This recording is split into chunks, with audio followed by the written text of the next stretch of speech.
Sveiki, aš esu Vilma ir šiandieną noriu pakalbėti apie tai, kas yra komforto zona. Komforto zona tai yra ta vieta, kurioje tu labai komfortabiliai jautiesi. Ar verta iš jos išeiti? Manau, kad taip. Jeigu tavo tikslas yra pasiekti rezultatą, reiškia, tu turi išeiti iš komforto zonos ir daryti tai, ko nedarei iki šiol.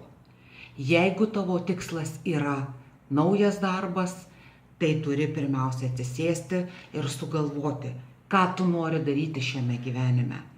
Ir tada susidėlioti 5 žingsnių programą ir pradėti siekti savo tikslo. Vakar sužinojau, kad mano sūnus pasiekė 5 metų savo tikslą ir esu labai laiminga. Sėkmės jums.